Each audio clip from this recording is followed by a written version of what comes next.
Don't listen to coach. Listen to yourself. Yourself, yeah. Determine whether or not it's worth it.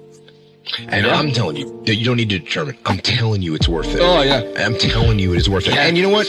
You actually know it's worth it. That's why you're asking this question. You know it's worth it. You know it's worth it to have discipline, but you think there's an easier way. Yeah. You think that it's something that people have. You think that when Jocko's alarm clock goes off, it's like, oh, just like my father taught me, I rise and I shine. You know, like, no. It's like the pillow feels soft and comfortable. Yeah. And the alarm clock is banging on my head and I don't like it. Yeah. But you know what? I know it's worth it to get up and get after it. I know it's worth it. Yeah. And you know it's worth it. Here's the thing though. We all know it's worth it. In a way you're right, but like really though, really, I'm going to be open and honest with you. I don't think that people know it's worth it. I think they know it's worth it like the kind of on paper. You know, if they have a multiple choice question, is it worth it? Yes or no? They'll be like, yes.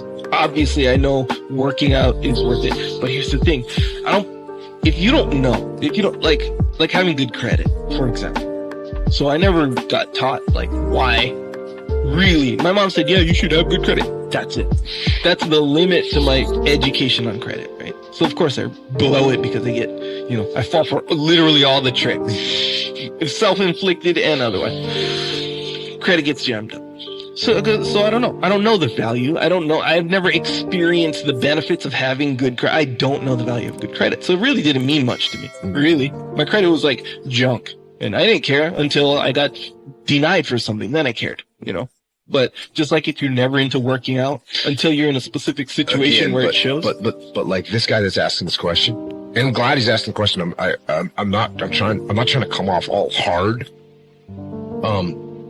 But he realizes the value of discipline because he's saying that he wants it, right? He knows that it's going to make his life better. Yeah.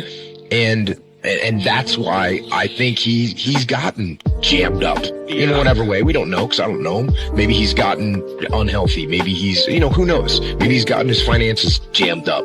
Whatever the case may be, he knows that discipline is better for him. He knows that. He does know. This isn't a guy that doesn't know yet. Because sure, there's people that don't.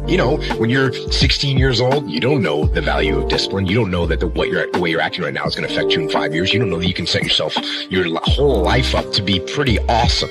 Yeah.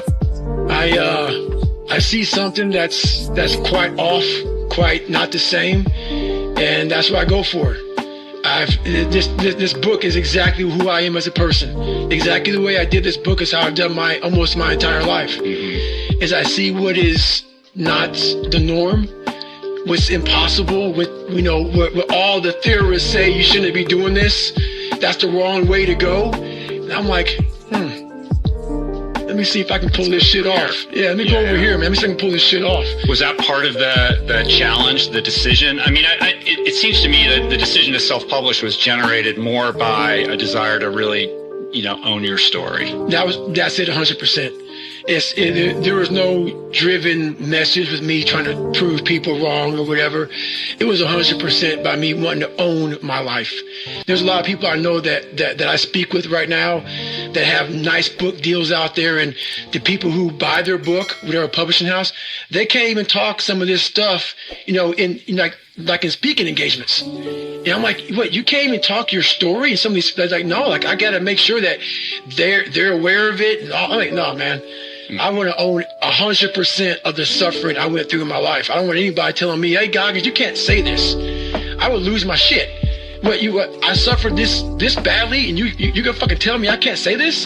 There've been all kind of problems with that one. So I made sure that I wanted to own all of Can't Hurt Me and own all of my own life story. So that's what it really is all about. Well, you really have ownership not only of your own story, but your ability to tell it. Right. And, as somebody who's like a member of the ultra community, I remember, and I think we talked about this last time, you kind of disappeared for a couple of years there, from around I don't know what it was, 2009, 2010, exactly, about 2013. Yep, that's it. You had a website and a blog that would get updated once in a while, and I would check in and try to see what you were up to, and you just went totally dark. I went ghost, man. Yeah, and I didn't know about the heart stuff. There was something about there's a health thing that you're dealing with. Right. And I thought, oh, this guy's just disappeared. Right. But